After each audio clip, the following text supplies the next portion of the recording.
નમસ્કાર, YNN ન્યૂઝમાં આપનું સ્વાગત છે। સમાચારમાં વાત કરીએ તો વડોદરા મહાનગર કોર્પોરેશન દ્વારા શહેરના 4 રસ્તાઓ પર લગાવવામાં આવેલા રોડ સેફટી ડિલિનેટર ફરી એકવાર વિવાદમાં આવ્યા છે। ટ્રાફિક વ્યવસ્થા સુધારવાના હેતુથી લગાવવામાં આવેલા આ ડિલિનેટર હવે લોકોની મુશ્કેલીનું કારણ બન્યા હોવાનું સ્થાનિકો જણાવી રહ્યા છે।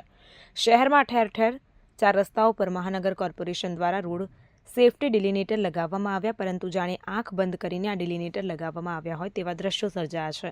શહેર પહેલેથી જ ભ્રષ્ટાચારના આક્ષેપોથી ચર્ચામાં છે, ત્યારે ફરી એકવાર આ ડિલિનેટર લગાવવાની કામગીરી અનેક પ્રશ્નો ઊભા કર્યા છે। ખાસ કરીને સોમાતળાવ 4 રસ્તા પર લગાવવામાં આવેલા ડિલિનેટર લોકોને ગૂંચવણમાં મૂકે છે।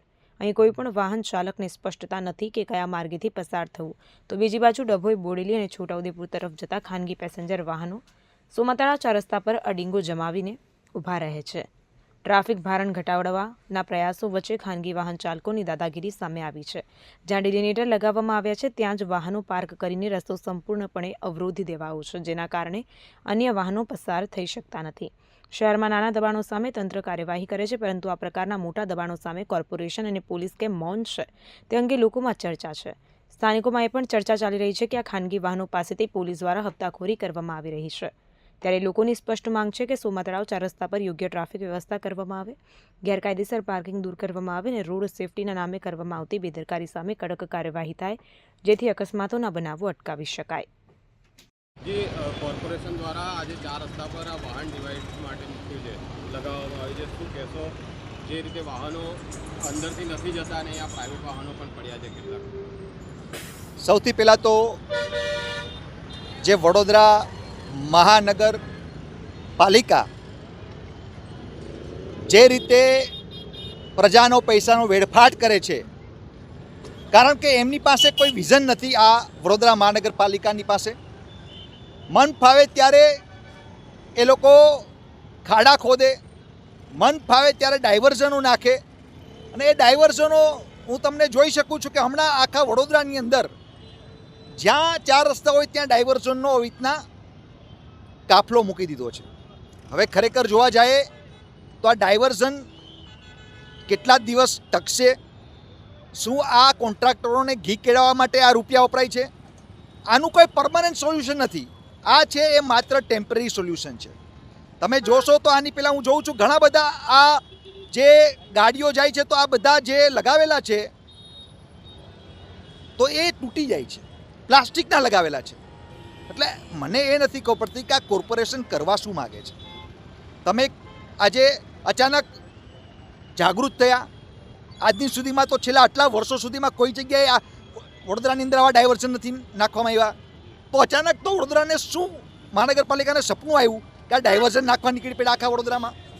એટલે શું આ ડાયવર્ઝનના નામ પર ભ્રષ્ટાચાર કરવા જઈ રહ્યા છે? જોકે ભ્રષ્ટાચાર તો બધામાં કરે જ છે, પણ આ એક નવો ભ્રષ્ટાચારનું એક ઉદાહરણ બહાર આવ્યું છે। બીજી વાત કરીએ કે 4 રસ્તા પર જે પ્રાઇવેટ વાહનો ઊભા રહે છે, દરેક 4 રસ્તા પર ઊભા રહે છે, તો પોલીસ બી ક્યાંક ને ક્યાંક આમાં ભ્રષ્ટાચારમાં સામેલ હોય એવું લાગી રહ્યું છે। જો સૌથી પહેલાં તો આજે ગુજરાતની અંદર કહું કે વડોદરાની અંદર કહું, છેલ્લા 30 થી 35 વર્ષથી આ એકતરફી શાસન છે। એટલે આજે જે પણ અધિકારીઓ કયો કે પોલીસ કયો કે આ બધા જ આ ભારતીય જનતા પાર્ટી સરકારના એ હાથા બનીને કામ કરે છે। એટલે આ અધિકારીઓ કોના કહેવાથી, એટલે જે કોન્ટ્રાક્ટર હોય કે એના માશેર બાપ આ સરકારના કે આ પાર્ટીના બીજેપીના એ લોકોને કોન્ટ્રાક્ટ દેવામાં આવે, પણ વાત બહુ સ્પષ્ટ છે કે પોલીસ બી કોઈ પણ તિસ્માર ખાનને પકડતી નથી, કોઈ પણ જે કાયદો ઉલ્લંઘન કરે છે એને પણ કાંઈ પકડતી નથી, કારણ કે એ જે પણ છે આ અંધેરનગરી જેવું વડોદરાની અંદર તંત્ર વડોદરા નગરપાલિકા દ્વારા ચાલી રહ્યું છે। હવે તમે જોઈ શકો છો આ ડાયવર્ઝનનો રૂટ આપ્યો છે, પણ અહીંયા બધી જ પ્રાઇવેટ ગાડી ઊભી છે, તો હવે આનો આપવાનો મતલબ શું છે? તમે જોઈ શકો છો કે આ બધી જ પ્રાઇવેટ ગાડીઓ અહીંયા ઊભી કરી દીધી છે, અને પોલીસ આમાં કશું કંઈ બોલતી નથી, કંઈક પોલીસ બી હપ્તા લે છે। અરે પોલીસ 100% આ પોલીસ છે એ હપ્તાખોર પોલીસ છે, બરાબર? આજે વડોદરાની અંદર ટ્રાફિકની અંદર વાત કરું કે દારૂના અડ્ડાની વાત કરું કે ડ્રગ્સની વાત કરું, બધી જ જગ્યાએ આ પોલીસ છે એ હપ્તાખારી પોલીસ છે।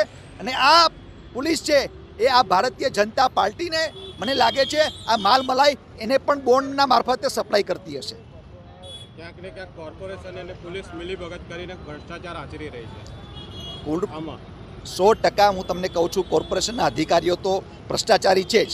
એવા ઘણા બધા તમે જોયું હશે કે ફાયર સેફ્ટીથી માંડીને એવા ઘણા બધા સાધનોની અંદર બી આ લોકોએ ફૂલ ભ્રષ્ટાચાર કર્યો છે. એટલે આ લોકોને કેવું છે કે કંઈક ને કંઈક ભ્રષ્ટાચારના નામ પર આ લોકો કંઈક ને કંઈક નવું ગતકરું લાવે. આટલા વર્ષો સુધી આ ડાયવર્ઝન કોઈ દિવસ લગાવવા નહોતા, પણ રાતોરાત આ ડાયવર્ઝન કેમ બધી જગ્યાએ લગાવવામાં આવ્યા છે એ આવનાર દિવસોમાં જે ઇલેક્શન આવે છે કે પબ્લિકને દેખાડો કરી રહી છે કે આમાંથી જે કોન્ટ્રાક્ટરને ઘી કેળવા દેવા માગે છે.